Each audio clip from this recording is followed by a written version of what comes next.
I want to thank you for joining us again today. We have a beautiful 1960 MGA. This is a 1600 model. The owner is with me, and he's going to tell me a little bit about the car. And so how long have you had this car? I've had this car for about 6 or 7 years. Okay. And I bought it from a friend of mine over in Brevard, North Carolina. Okay. And he has owned this car since sometime in the 90s. And neat little history behind this car. He lived out in California. I think he was in the Beverly Hills area. All right. And a photographer approached him about doing some ads for Ralph Lauren in some magazines. Ralph Lauren. Ralph Lauren. Okay. And the car was used for that. And, okay. And I've got some neat photos of the models with the car, and I've got some ads in a magazine or two with this car in it. But so this car came from Beverly Hills back in the 90s, and it lived in Brevard, North Carolina until I purchased it back in about 2014-15, I believe. Okay. Now, let me ask you, like the mileage on the car, do you have any idea how many miles are on it? Well, we could look, yeah. Yeah, let's look. I can't remember. Looks like 58,226. About 58,000, okay. Sounds right. Does that sound like that would be the original 58, or do you think it's rolled over? Who knows? I'm pretty sure that's original. Yeah, okay. Original 58. Okay. In the car, to me, what I like about this car is it's pretty original. And this car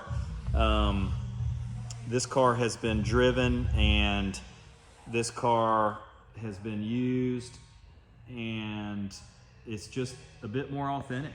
Yeah.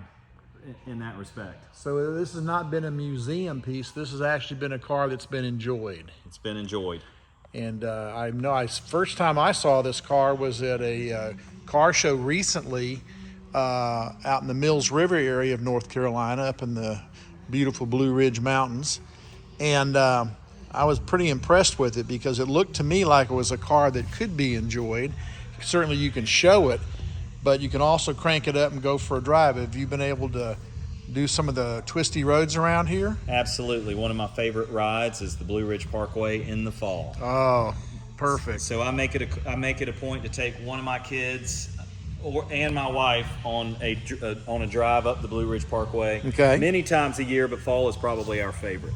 Well, I tell you, it's a beautiful place to be able to drive a car like this. And now, as far as any type of restoration, do you know if this car has been painted? This car was painted back in the 90s, I believe, for the Ralph Lauren ads. Okay. So, yeah. Okay. So they wanted to put some fresh paint on it before they use it for their I advertising. think they wanted it nice and shiny. So right. That's the last paint job. The interior, all the upholstery is original except for a top. I did put a new top on this car. Okay. Probably about 7 years ago. All right. Well, I tell you, it looks like it's in really nice shape.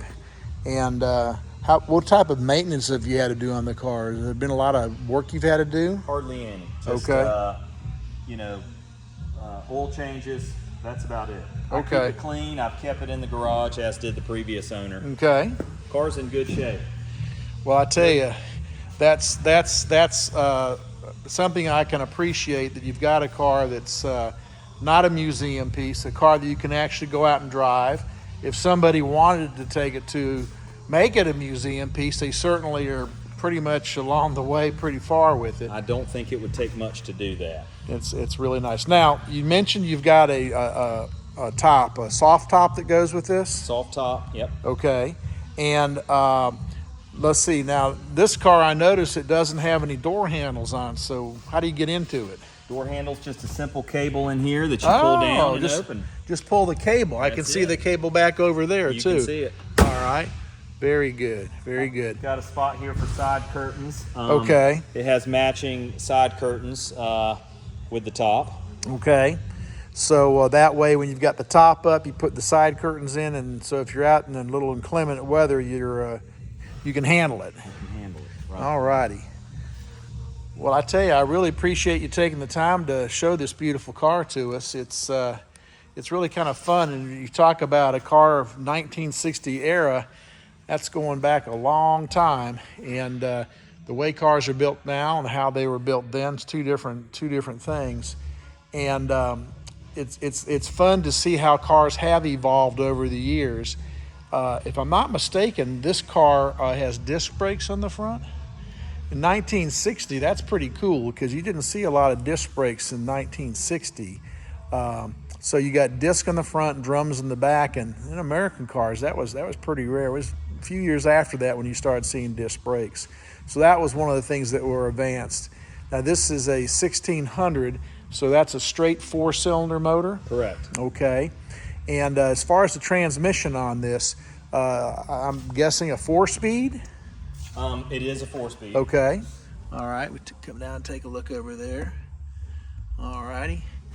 I do not see a tape player in this or a cassette player. Nope. I don't think the 60s had. I'm assuming none of them had a tape or a cassette player. That's right. You'd have to just listen to an AM radio or whatever else you'd have and enjoy the sound of the motor and the sound of the wind going by you. Well, I want to thank you for showing us this. We'll try to take a couple of other looks at it and tell people a bit more about it. Maybe we can take a look at it with the top up on it. Thank you very much.